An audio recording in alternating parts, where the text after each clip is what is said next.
Hey, this is Alan with how-to videos and tutorials, and we have a bit of a different video for you today.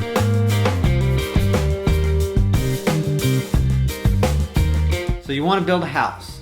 Well, let me tell you how not to build a house through what we've been through in the last year or so, and hopefully in learning about that process it will save you time, money, and give you a better idea of what you're in store for.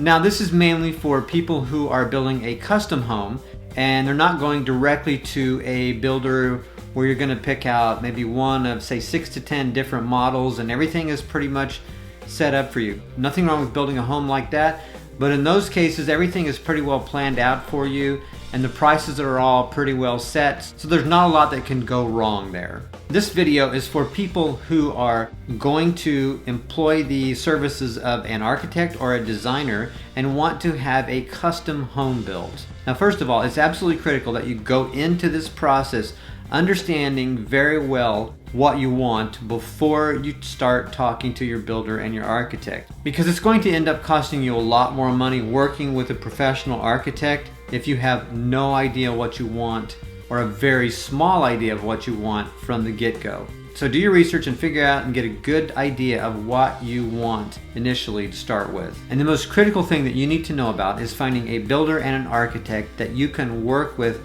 together on this project. You need to work with them side by side so they can help you figure out what works for your budget and your lifestyle. Budget being the number one reason for doing it this way. This was our number one mistake in building a house. We contacted an architect first that assured us he could build the house that we wanted in the area that we were moving to for the budget that we specified. Unfortunately, that did not happen. What happened was our architect had no idea how much it cost to build a home in the area that we were moving to. While architects do use a standards database that helps them price out labor cost and material cost by zip code, so you supposedly know what it costs to build a house in your particular area, unless, now this is big, unless you talk to a builder on the ground, that database means absolutely nothing. You have to talk to a builder or a designer that is familiar with construction going on in the specific area you are moving to. Because there are so many factors that go into building a house. You can't go by a set of numbers on a chart or in a database written up by people that have never been to the area you're building in. We moved to a beachy area with lots of construction and lots of very expensive homes in the area. And there's so much building going on here and so many nice expensive homes that builders were not interested in building a lower budget home that we wanted. Our home therefore received bids of 250 to 300% more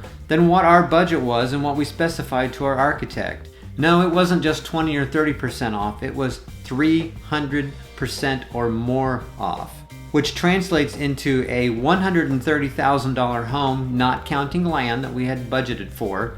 It turned out that that home was going to cost us $400,000 to build here. That was something that was not even feasible for us to do. The bad thing about this was not only did we waste about a year's worth of time, we paid an architect $12,500 to basically design us the house that we could not build.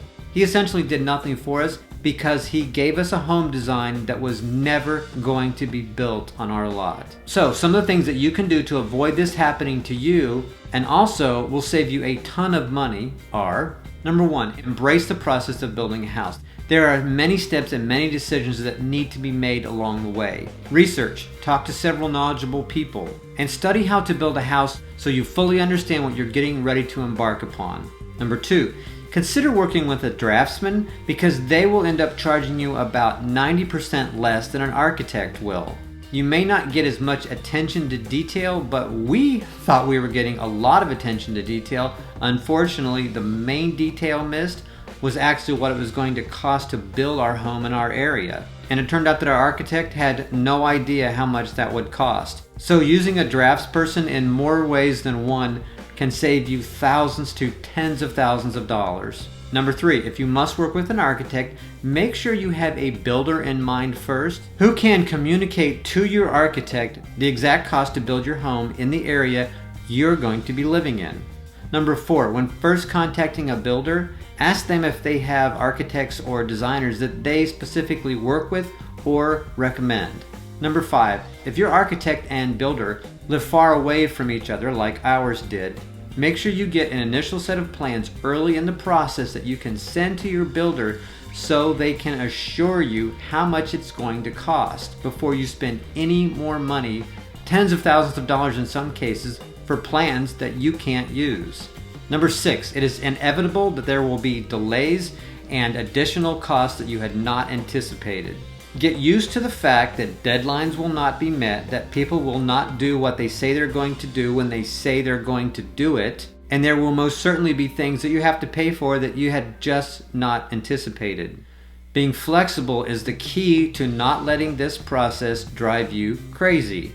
Number 7, make sure you know what your architect and your builder specializes in and what their experience is so you don't get stuck or squeezed into something that you don't want because your architect or builder doesn't have the experience that you need.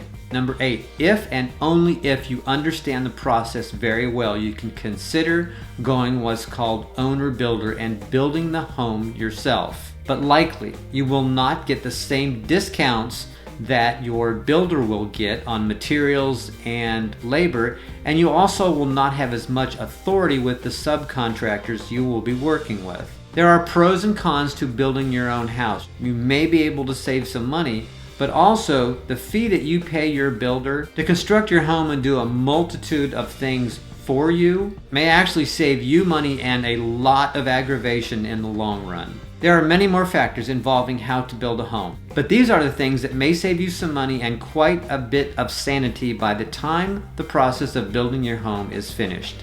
This has been Alan with How To Videos. Thank you for watching, and if you would, please click the red subscribe button right below this video so you will get all of our updates and know about our next videos when they come out. Thanks again for watching.